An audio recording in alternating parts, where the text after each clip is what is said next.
Alors, on a la chance d'avoir Laurent parmi nous. Pour ceux qui suivent Canal 29, Laurent, ce n'est pas un inconnu, bien loin de là. Mais aujourd'hui, on a la chance de pouvoir dialoguer avec lui sur un sujet qui reste bien évidemment la musique, avec un autre aspect, c'est que si on suit les réseaux sociaux, les gens ont pu découvrir que tu as sorti un ouvrage. Et je, j'avais ce côté humoristique en essayant de préparer l'émission et l'entretien. Je me suis dit, souvent quand on parle de musique, on dit écoute. Puis en fait, la musique, il y a un moment, il y a quelqu'un qui a dû l'écrire. Et puis pour pouvoir l'interpréter, il faut pouvoir la lire. Alors on passe à la partition, mais en fait, le livre, c'est l'accompagnement pour expliquer une œuvre, pour expliquer un auteur, pour expliquer un groupe. Et tu as pris une démarche qui est très intéressante puisque tu n'as pas eu cette approche de donner l'envie d'étudier un groupe, un interprète, un style de musique en particulier, mais plutôt de retourner le problème en disant il y a tellement de petites histoires qui tournent autour de la musique, et donc tu as choisi le côté anecdote, le côté rock'n'roll. Alors, comment dans ta tête le projet a démarré quand on sait, pour ceux qui te connaissent un peu plus, tu es le chien fou qui se réveille le matin en disant il y a un truc, il faut que ça se fasse dans la journée, mes enfants. Puis là, on voit que c'est un projet qui a démarré déjà il y a quelque temps. Donc, entre l'idée, la mise en place, sa concrétisation par un ouvrage, comment ça s'est déroulé de ton côté? Bah, déjà, c'est une très belle introduction. Merci, pour tout ça, parce que c'est vrai que tout ça m'a traversé à un moment donné. Mais, très concrètement, en fait, moi, je suis bibliothécaire musical. Ma vie est construite autour de la musique puisque mon métier, c'est de la musique. Je fais de la musique dans un groupe, je fais de la radio, je fais des vidéos YouTube et TikTok autour de la musique. Donc en fait, cette passion, bah, c'est tout simplement un truc qui m'anime au jour le jour et justement mon envie, c'est de faire découvrir des choses aux gens qu'ils ne savent pas encore qu'ils vont aimer. Mais je trouve que si la musique se suffit à elle-même, quand on en connaît le contexte, quand on connaît les petites anecdotes qui vont avec, quand on connaît le processus créatif de l'artiste, eh ben, en fait, on a les 100% de la substantifique moelle de la musique. Alors que si on écoute juste la musique, c'est déjà énorme, mais il nous manque tout un panel de possibilités et de compréhension. Notamment quand, par exemple, on ne peut pas écouter du punk si on ne connaît pas Thatcher, on ne peut pas écouter de la Jamaïque, de la musique jamaïcaine, pardon, si on ne connaît pas le ska, voilà, enfin tout ça, ben, forcément les musiques, elles ont un nom, elles ont un sens, et tout s'interfère, et le fait de pouvoir donner des petits tips aux gens pour qu'ils disent ah bah tiens, celle-là je l'avais pas entendue sous cet air-là, ou j'avais pas entendu cette chose-là comme ça donne une autre couleur à la chanson, et peut-être une couleur un petit peu plus intellectuelle, même si mon livre ne se veut pas du tout intellectuel, c'est plus des anecdotes Mmh. rigolotes, parfois intellectuelles, parfois on est sur plusieurs champs, sur la musique classique, sur la philosophie ou sur plein de choses, mais l'idée c'est plus de surprendre les gens en disant bah ouais, Roxane, quand t'entends le petit piano au début, bah c'est Sting qui a fait une boulette et qui l'a gardé au mixage, pardon. Ouais. Donc voilà, il y a plein de petites anecdotes. Il y a 132 pages d'anecdotes et de citations. Donc il y a une centaine d'anecdotes sur tous les groupes. Et tu parlais de rock. Pour moi, le rock, c'est un genre musical, évidemment, mais c'est une attitude avant tout. Je pense que Mozart, qui est dans le livre, il était certainement plus rock que des groupes rock d'aujourd'hui. Je pense qu'il y a des gens qui ont des attitudes rock et qui ne font pas de la musique rock and roll ou rock comme on peut Mmh. l'entendre. Et paradoxalement, il y a des gens qui se disent rock and roll, qui ont des blousons en cuir et des lunettes de soleil et qui ne sont pas forcément une âme de rock and roll, de rocker, pardon. Donc voilà, tout ça, ça s'interfère, et puis ça donne un livre que j'espère plaisant à lire. Alors sur ces 132 pages, j'ai pas encore tout lu, hein, je suis totalement honnête. Évidemment, la première chose que j'ai regardée, c'était la table des matières en me disant: «Ah, il va y avoir des recoupements». Parce qu'il y a un moment, je suppose qu'on ne peut pas s'empêcher d'avoir des coups de cœur pour certains groupes qui ont accompagné la jeunesse ou qui racontent une histoire particulière. Puis en fait, il y a quasiment pas de répétition, et si je ne dis pas de bêtises, le seul groupe qui y figure 2 fois, c'est Queen, et tous Ouais. les autres, c'est chaque fois des interprètes ou des groupes différents. Ouais, c'était vraiment une volonté et de ma part et de l'éditeur. On n'en a pas parlé de l'éditeur, mais c'est tout simplement un jour, j'ai été contacté par Mosquito 188, qui est un gars qui fait des magazines liés à la musique comme Sonomag, Vumètre. Il était sur Rock Sound aussi à un moment, qui n'existe plus. Et il fait aussi des livres d'art. Et il voulait se lancer un peu dans l'édition de livres sur la musique. Et lors d'une interview sur ma chaîne TikTok pour un magazine, il m'a demandé mais pourquoi tu fais pas un livre? Et je lui ai dit écoute, ça fait partie de mes goals, mais pour le moment j'ai pas le temps, j'ai vraiment pas le temps. En plus c'était une période de ma vie un peu compliquée. Ma maman était un peu malade, enfin beaucoup malade d'ailleurs, donc il fallait que je m'occupe d'elle et tout, donc j'avais vraiment pas de temps à consacrer Mhm. à d'autres choses. Donc j'ai dit écoute, si tu veux le faire, fais-le quoi, prends mes TikTok et on les traduit en mots quoi. Et puis en fait de fais-le, je me suis dit bah non, il peut pas le faire tout seul, donc je me suis vraiment beaucoup impliqué dans la réécriture, dans la mise en page, etc. J'ai impliqué aussi un ami qui s'appelle Alexis Madi qui fait les dessins parce que c'est pas que que du texte, il y a beaucoup de dessins, c'est très graphique. Le Tout à livre est fait. visuel, il est très rock'n'roll. Donc en fait, Mosquito 188 avec Manu, les dessins d'Alexis Madi et moi, donc il y a aussi Marie qui a fait les corrections, je la salue parce que voilà, c'était passé aussi du texte, enfin de la voix au texte, donc c'était pas forcément toujours facile. Et donc elle a eu un travail, un gros travail, mais elle s'en est tirée avec brio. Il y a Samuel Degan aussi, qui est un vidéaste aussi, vulgarisateur de musique, mais qui est un grand journaliste qui travaille aux Rock, à Rock and Folk, etc. C'est Et lui qui a fait la pareil, préface. Ouais. voilà. Donc il y a plein de gens qui se sont greffés à ce joli projet. Et ça donne un bouquin qui, ma foi, est assez plaisant et assez sympa parce que bah, y a plein de choses autour. Il y a de la musique, il y a du fond, il y a de l'intellectuel, il y a des blagues, il y a un peu de pipi caca aussi. Donc voilà. Et effectivement, les groupes ne se recoupent pas, comme tu l'as remarqué, parce qu'en fait, c'était une volonté de ne pas arnaquer les gens. Si Mhm. tu fais 132 pages sur les Doors, bah, tu l'appelles les Doors, quoi. Tu les appelles pas les anecdotes du rock. Donc l'idée, c'était de faire un bouquin où il y avait le maximum d'anecdotes sur le maximum de personnes. Effectivement, il y a une redite sur Queen parce que bah, Queen, il y avait, bon, c'était sur Lady Di, puis on n'a pas su départager laquelle on voulait, puis on a dit, allez, tant pis, on garde les deux. Et voilà, sinon après, il y en a, ça va des années 50, voire même la musique classique, puisqu'il y a du Oui. Mozart. Mhm. Ça va de la musique classique jusqu'à des groupes d'aujourd'hui très actuels et très contemporains, en passant évidemment par toutes les années 50, 60, 70, 80 qui ont fait le bonheur de nos oreilles, quoi. Et voilà, donc il y a plein de groupes. Et puis aussi un truc qu'on voulait faire, qu'on n'a pas vraiment atteint, mais on a essayé, c'était d'essayer d'atteindre une espèce de parité, c'est-à-dire d'avoir autant de femmes que d'hommes, Mhm. mais à peu près à 70, à 60-40. Donc ce qui est plutôt pas mal. Déjà pas mal. Ouais. Voilà, c'est déjà pas mal. En considérant que des groupes comme B-52, qui sont un peu les deux, on dit, bon, allez, c'est un peu les hommes et femmes, Ils sont dans les deux camps. on fait pencher la balance d'un côté ou de l'autre, mais voilà, l'idée c'était d'avoir une parité aussi homme-femme. Alors, il y a un côté qui est très astucieux aussi dans l'ouvrage. Les gens vont le découvrir s'ils consultent des extraits en ligne ou s'ils se portent acquéreurs. C'est que chaque fois, on va retrouver un petit logo.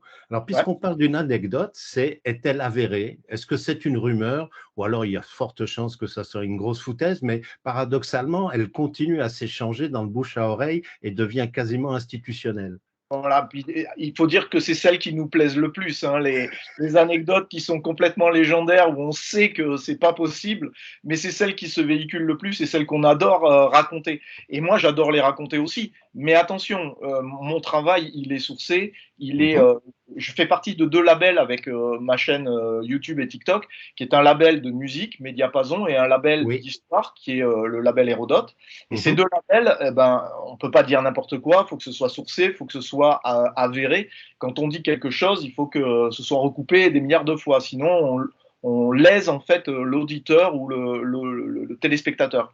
Donc en fait, comme je ne pouvais pas me passer de ces légendaires ou de ces douteuses, ben, j'ai créé des pictogrammes qui sont Mhm. avérés, douteuses ou légendes urbaines. Et donc c'est vert, orange et rouge. Et Mhm. chaque anecdote est affublée d'un petit pictogramme pour dire attention, ça c'est avéré, ça a été recoupé, ça a été rapporté par plusieurs témoins, etc., y compris par l'acteur lui-même. Quand c'est douteux, ben, il y en a qui ont validé, il y en a qui n'ont pas validé. Et quand c'est légende urbaine, c'est que, bon, voilà, quoi. Hein. Par exemple, que Keith Richards ait sniffé les cendres de son père, bon, alors on va mettre douteux légende, quoi. Hein. Des fois, c'est un peu entre les deux, on ne sait pas trop. Donc, pour pas léser les gens qui vont, l'auditoire et les gens qui vont lire le lectorat, eh ben, je mets des petits pictogrammes pour dire, voilà, attention, ça, c'est. Par exemple, il y a une anecdote que moi, j'ai entendu plein de fois dans le milieu de la musique sur les violentes femmes où le chanteur Guénaud se serait pendu avec le fil de son micro. Je l'ai entendu plein de fois, j'ai jamais pu le lire quelque part. Nulle part c'est marqué. Donc je le mets en tant que légende urbaine parce que voilà, on ne sait pas du tout si c'est vrai ou pas. J'ai pas pu le recouper, donc je dis pas des bêtises quoi. Je dis Oui, voilà, oui, j'ai le principe entendu. de précaution, quelque part. Alors, Oui, oui, pardon, vas-y, vas-y. Non, mais oui, tu, puis c'est tout simplement que j'ai peur du procès, tu vois. Je vais pas beaucoup gagner d'argent avec, avec mon ouais, livre. ouais, Je ouais. ne voudrais pas le dépenser en procès. Non, Ouais, je bien rigole. sûr. C'est plus un côté respectueux et de mes pairs, parce que je fais partie de label et je suis soutenu aussi par l'éducation nationale pour mes chaînes, pour ma chaîne YouTube. Donc c'est de ne pas dire n'importe quoi et surtout de ne pas léser le lectorat en disant bon bah ça c'est super, ah super, elle est super cette anecdote alors qu'elle est totalement fausse quoi. Mhm. Alors, ce qui est intéressant, tu évoquais, donc, on a l'ouvrage sous la main qui est disponible en format papier ou dont on peut commander le fichier numérique selon la manière de consommer, on va dire, des éléments d'histoire et d'information.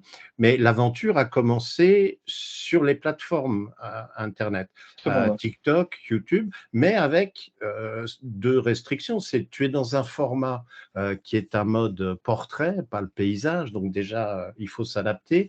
Et ce sont des formats courts, 60 secondes. Donc, dans ta tête, quand l'idée a germé, est-ce que tu te voyais avec des épisodes qui auraient pu être un petit peu plus longs tout en restant dans l'anecdote?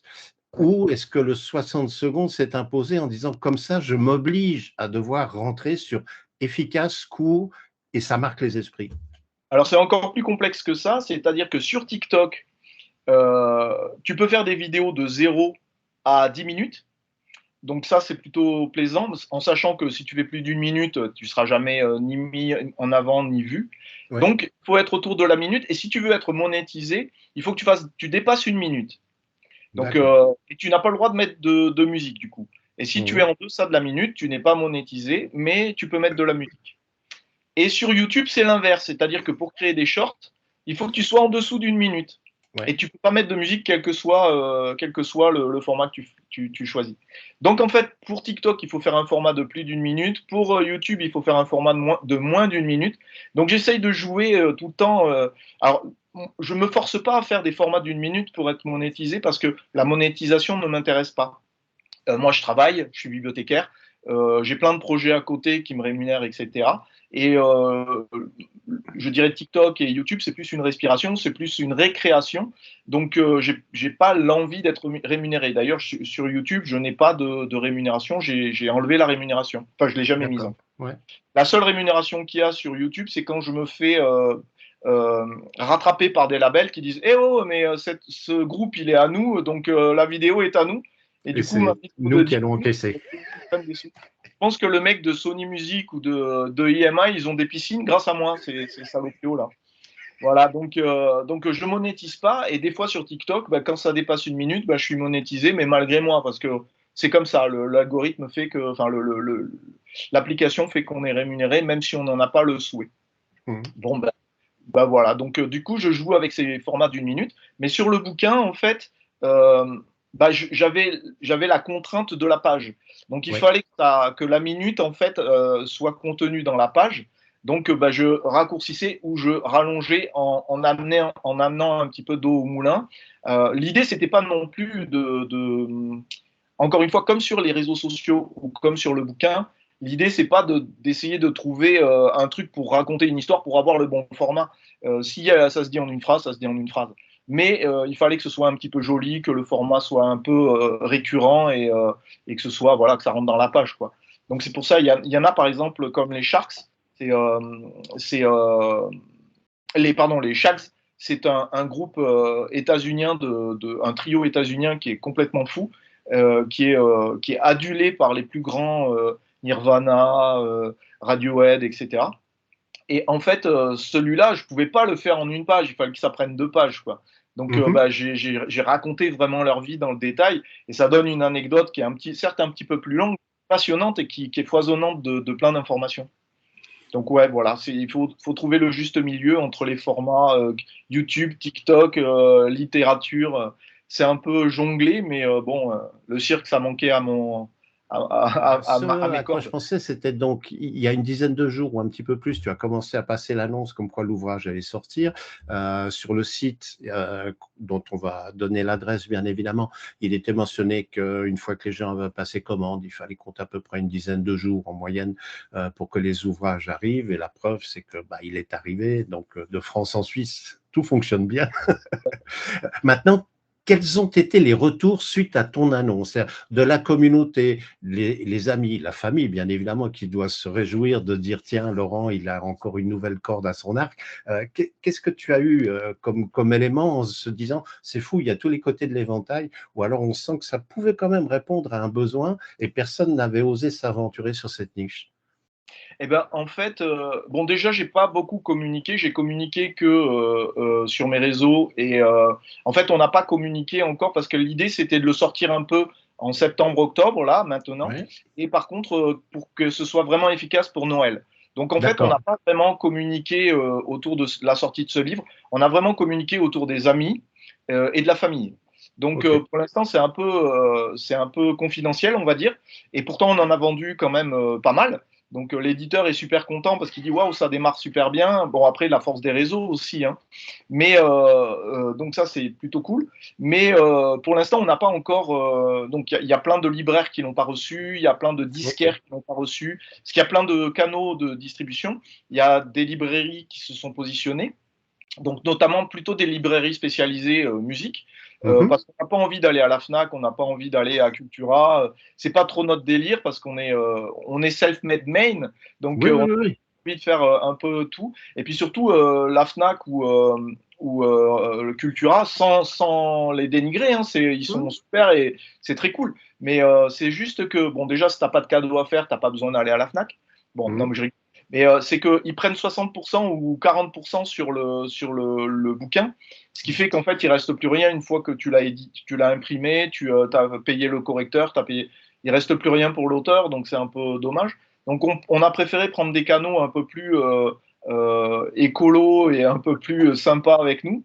Donc il y a des bouquinistes sur Paris qui l'ont pris, il y a des librairies spécialisées, il y a des disquaires de vinyle qui l'ont pris, il y a des magasins d'audiophilie qui l'ont pris. Et voilà quoi. Donc ça sera les. Et puis il y a le site internet. Il y a un site internet qui est vraiment dévolu à l'achat de ce bouquin où les frais de port sont offerts. C'est lesanecdotesdurock.com, tout Comme. caché, lesanecdotesdurock.com. Euh, les frais de port sont offerts, donc tu peux en prendre plein et c'est gratuit. Et c'est super parce que c'est un bouquin qui a un format assez sympa. On a voulu faire un fanzine un peu de luxe, donc ça c'est plutôt cool. Même si l'intérieur est hyper quali et il y a des jolis dessins d'Alexis Madi, une mise en page de Manu Guerrino, enfin tout est super beau. On a quand même voulu garder un peu le côté roots du fanzine. Donc ça c'est aussi un truc que moi je voulais développer. Et donc, ça se prête bien aussi à l'avoir dans son sac, à se le bouquiner. Et j'ai envie de dire, c'est un peu un bouquin de chiottes sans dénigrer ce que c'est, tu vois, mais c'est Oui, un oui, bouquin que oui. tu le prends, tu te le mets aux chiottes ou tu te le mets dans ton sac et tu prends une anecdote par-ci, par-là, tu te le lis en plusieurs jours. Donc C'est ce que voilà, tu as mis dans ta préface d'ailleurs, mine de rien. comment? C'est ce que tu as mis dans ta préface. C'est Vous avez de exactement ce que fortes j'ai mis dans chances de le lire, dont notamment aux toilettes. ouais, c'est ça. Avec ton rythme de production pour réaliser les vidéos et par rapport au contenu de l'ouvrage, en fait, est-ce que tu envisages, évidemment sans doute en fonction des résultats de cette première édition, de se dire pourquoi ne pas continuer l'aventure sous une forme papier si on sent qu'il y a une demande dans ce domaine-là? Effectivement, bah, l'éditeur qui m'a proposé ce livre-là m'a déjà parlé d'un volume 2. Ok. Donc, bah, enfin, je suis hyper flatté parce que c'est ce que tu disais tout à l'heure, les retours sont vraiment super cool. Je m'attendais pas à, enfin, moi, je suis assez. insatisfait, hein, je suis un éternel insatisfait. Et je me disais, waouh, il est un peu cheap, il est pas assez, c'est pas assez poussé, c'est pas. Moi, j'aurais aimé écrire Le Rouge et le Noir. Là, je parle de mecs qui bouffent des chauves-souris sur scène. Et en vrai, c'est quand même assez littéraire. L'écriture est quand même assez littéraire, même si c'est du parler. Mhm. C'est très rock'n'roll. L'idée, c'était de faire quelque chose de rock'n'roll. Mais on utilise des mots un peu châtiés. On utilise, voilà, il y a quand même un peu des deux, et à la fois du rock'n'roll et à la fois de la littérature. Les dessins, tout ça, enfin, tout l'univers est très rock'n'roll. Et les retours sont hyper bons, en fait. Alors, toute ma famille m'a dit que c'était bien, donc je les ai pas écoutés parce que c'était trop. Mais il y a des gens à qui je l'ai passé que je connais pas très bien, en leur disant voilà, qu'est-ce que t'en penses et tout ça. Ah, super, sympa. Donc les retours sont super. Donc pour moi, c'est vraiment un essai transformé. Je suis vraiment hyper fier d'avoir sorti ça. Et l'éditeur, lui, avec les retours, quand il a eu le bouquin dans la main, il a dit mais il faut qu'on fasse un 2, il faut absolument qu'il marche pour qu'on puisse en faire un deuxième, quoi. Bon, pour l'instant, il a édité à 2500 ou 3500 exemplaires, je ne sais plus trop. Ah ouais, quand même. C'est énorme. Et du coup, en fait, il faut les écouler. Mhm. Pour l'instant, on n'a pas encore fait énormément de pubs. Je compte sur tout le public genevois pour acheter le livre, pour faire les Comme, 2500, pour qu'on fasse le 2. comme ça, tu viendras au salon du livre, comme Ah on en ben, a plaisanté en ligne. attends. Depuis le temps que je dois venir à Genève vous rencontrer, j'y suis venu qu'une fois à Genève quand j'étais sportif, faire des tournois de volley à Genève, et j'ai jamais eu l'occasion d'y revenir, donc Ce avec serait plaisir. une belle occasion. Est-ce que pour arriver à, je dirais, à une continuité et une forme de conclusion, un format plus long, c'est-à-dire le Musique Antique tel qu'on le connaît, la page YouTube qui a remporté un succès assez impressionnant quand on regarde, surtout que les sujets traités sont souvent des sujets qui sont peut-être moins faciles à aborder et où on va très loin dans la recherche. Est-ce que tu envisages quand même peut-être une fois, deux fois l'an, parce que c'est encore du travail en plus de toutes tes activités, annexes ou professionnelles, de se dire, oui, quand même, ça mériterait parce que c'est aussi une partie de la vie de cette page YouTube. C'est sûr. C'est là que j'ai commencé. En fait, j'ai commencé sur Vine exactement, puis après Ouais. sur YouTube. Et en fait, pendant 4 ans, je crois, j'ai eu une progression fulgurante jusqu'à monter aux alentours de 10 000 abonnés, ce qui est Mhm. énorme pour un vieux comme moi et un- ah, j'ai perdu le mot, un gars, pas de Paris, quoi, un, Mhm. proven- un provincial, Provincial. ouais, un provincial, et surtout dans une niche qui est la musique et surtout le vinyle.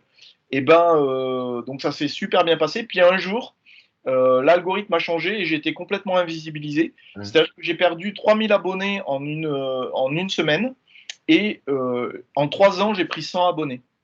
C'est-à-dire que je suis tombé à 7000 abonnés et en 3 ans, j'ai pris 100 abonnés. Ce qui fait qu'en fait, c'était complètement démotivant. Et je me suis dit, mais quel intérêt de continuer sur une plateforme qui veut pas de moi, quoi, en gros. Donc j'ai laissé complètement de côté YouTube pour ne plus faire de vidéos. Depuis 2 3 ans, j'ai pas fait de vidéos. Avec regret, hein, parce que j'adorais ça.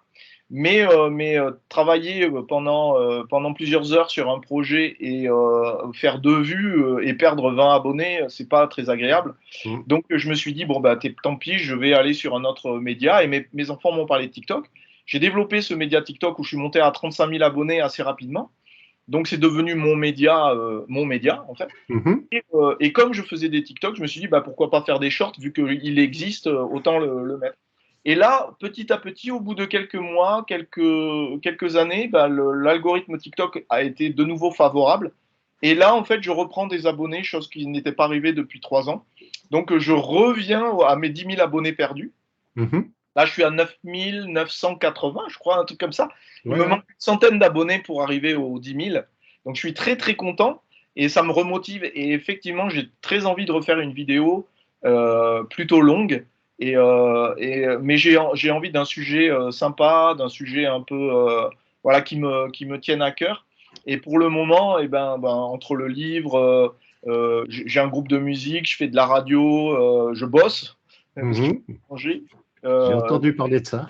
et puis voilà, j'ai des beaux enfants et puis j'ai une vie, quoi. Donc je vais Mhm. essayer de ménager tout ça pour y arriver. Et là, je suis en train de trouver un lieu. Là, je suis en plein déménagement, donc je trouve un lieu Mhm. en ce moment, qui va convenir à tout ça. Donc, je pense que d'ici un an, je vais bien m'y remettre. Écoute, Laurent, merci pour le temps que tu nous as donné. J'espère que bon nombre de personnes qui vont découvrir cette vidéo dans les jours qui viennent auront la curiosité d'aller sur le site. Donc, on en rappelle l'adresse, c'est www.lesanecdotesdurock en un seul mot, ou en attaché si vous préférez.com. L'ouvrage est vendu à 15 € pour sa version papier. Tu me corriges si je dis une bêtise, Hop, et c'est ça. 11 € pour la version numérique. Et la version numérique, ce sera un fichier PDF qui fait à peu près C'est ça. 80 mégas. Voilà, c'est ça. Magnifique. Bah, merci beaucoup de ton invitation. Ça me fait toujours plaisir de partager des moments avec toi. Je sais que tu es un érudit de la musique et que c'est toujours plaisant d'échanger. Écoute, encore merci. Et puis, ben, on se tient au courant pour la suite. Et puis, d'ici la fin de l'année, ça doit exploser cette affaire. Bah, je compte vraiment sur les Genevois pour tout péter, hein, pour qu'on en retire de nouveau. Et 3000. en fait, si jamais il n'y en a plus, on peut en retirer en une semaine, il y en a de nouveau autant qu'on en veut. D'accord. Donc, n'hésitez pas à acheter lesanecdotesdurock.com. Merci à Manu, l'éditeur. Merci à Alexis, le dessinateur. À Marie, la correctrice. Voilà, je suis un homme comblé. Donc, merci aussi pour ton invitation. Et puis, un bisou à tous les vinyleux qu'on fréquente et qui seront On, peut-être là un de ces on quatre. leur transmettra. Puis, j'espère qu'ils Bon, auront la curiosité de s'entretenir avec toi pour essayer d'en savoir plus. Encore bah, merci, Laurent. Et puis surtout, merci à toi. une excellente continuité. Et bisous à tout le monde.